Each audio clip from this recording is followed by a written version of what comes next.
Seal1 gets compared to Frog Lube a lot.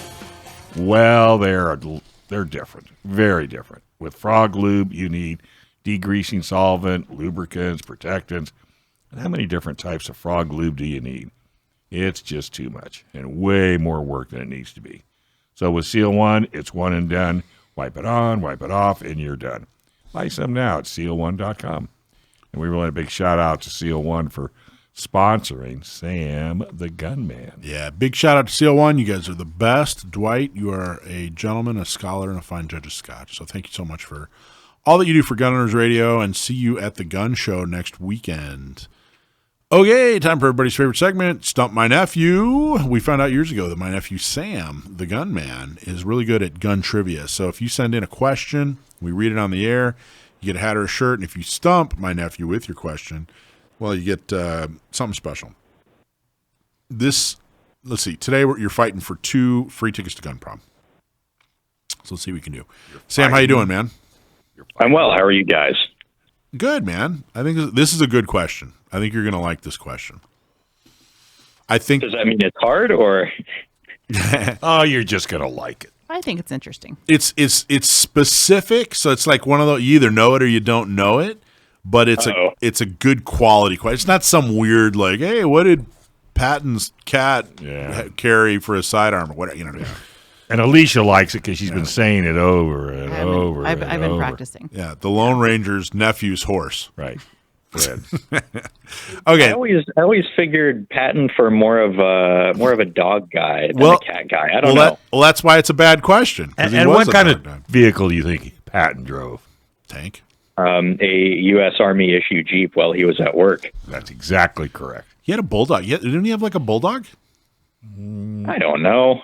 I don't think he had a bulldog. Somebody write in and let me know what kind of dog Patton had. Alicia, quick, jump on it. I'm pretty sure he had a bulldog. I thought it was like a French bulldog or like a Spuds McKenzie looking dog. Okay, all right. Here's the question. Al from San Diego asks, you ready for this, Sam? What is an ADAR 215 or an ADAR 215? Al from what, Escondido, did you say? San Diego. Al from San Diego. Thanks very much for writing in. What is an ADAR 215? This, whoa, that sounds really familiar, and I'm going to mess this up. I want to say that was an earlier pattern of side-by-side combination AR before the Gilboa snake, but that feels wrong. He might have me. Wait. You're actually keep going. Yeah, what are you saying now? Go for it. Yeah. What country? Yeah, what's the country of origin? Let's start there. Do you know the country? If you don't know the country of origin, you're not going to get it right. So what's the country of origin of an ADAR 215? Well, the Gilboa snake is of Israeli origin, so I'm going to go out on a limb and guess that was not the first time they came up with that idea, so I'm going to guess Israel. No. All right. No. It's not.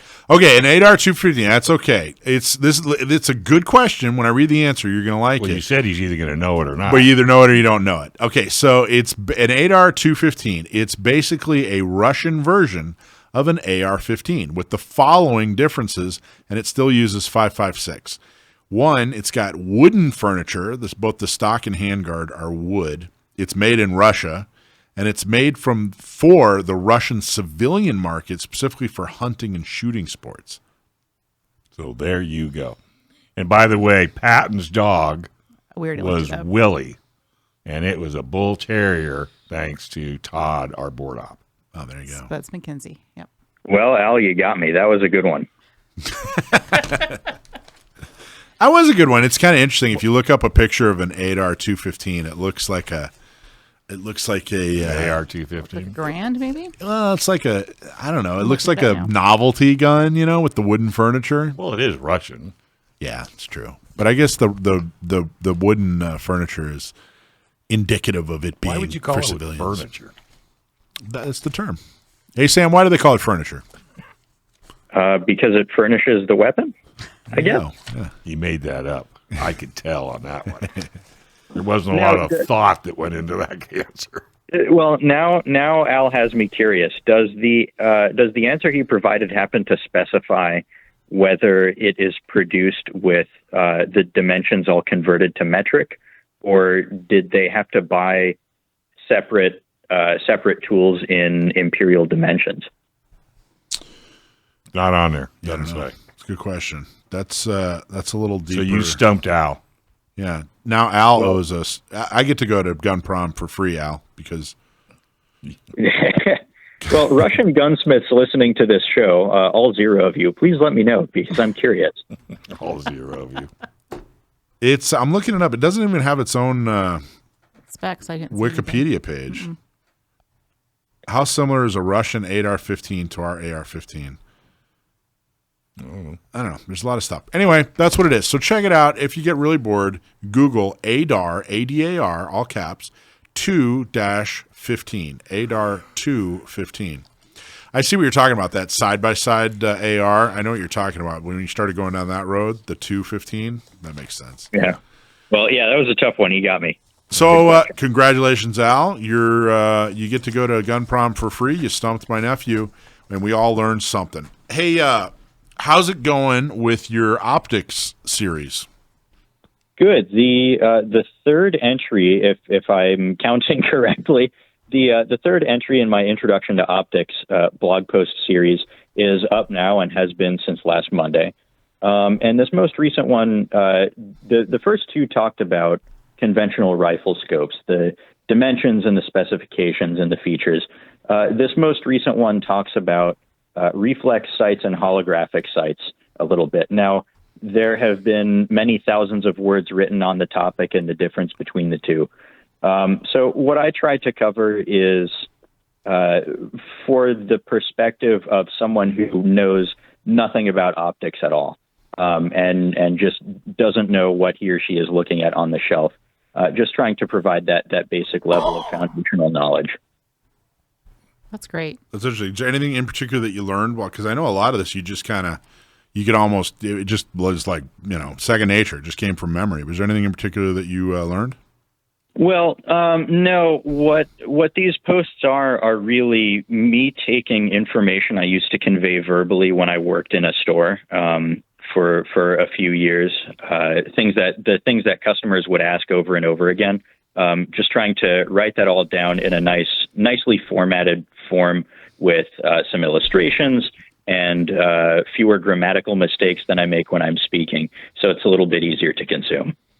And what optic is like taken over? Is it, reflex optics? Like, are they what's the optic that's just taken over the market? The popular format right now seems to be fully enclosed pistol reflex sights. So if you can imagine a Trijicon RMR that has one lens, that for a long time was the gold standard of reflex sights or red dot sights on handguns. But Aimpoint has a fully enclosed pistol dot, and some of the other manufacturers are beginning to jump on that. And the perceived advantage is that they are less prone to getting lint and condensation and all that stuff between the emitter and the lens itself. So it's a little bit more robust against environmental conditions. And even as someone who carries concealed without an optical sight on my pistol, I can attest to lint buildup being a thing. Wow. Well, the reflex is in charge of finding treasure in the dark. This is obscure lyrics from Michael Schwartz. 2 minutes. Awesome job. Thank you so much, Sam. Can't wait to. I haven't read the third in the series yet, but I look forward to it. And as always, man, great job. Well, thanks for having me on. I hope it doesn't disappoint. All right. Hey, enjoy your day off tomorrow. Thanks. You too. Thanks for watching this clip from Gun Owners Radio. If you're watching mainstream media, you're not getting the truth about guns. Gun Owners Radio is the easiest way to stay on top of the Second Amendment fight, the fight for your self-defense rights. You can watch our live stream on YouTube every Sunday from 4 to 6 p.m. California time, or if you're in San Diego, AM 1170, FM 96.1, The Answer. We're also available on your favorite podcast platform. Just search Gun Owners Radio and you'll find our show. Like and subscribe to help defend and restore the Second Amendment, not just in California, but across the country.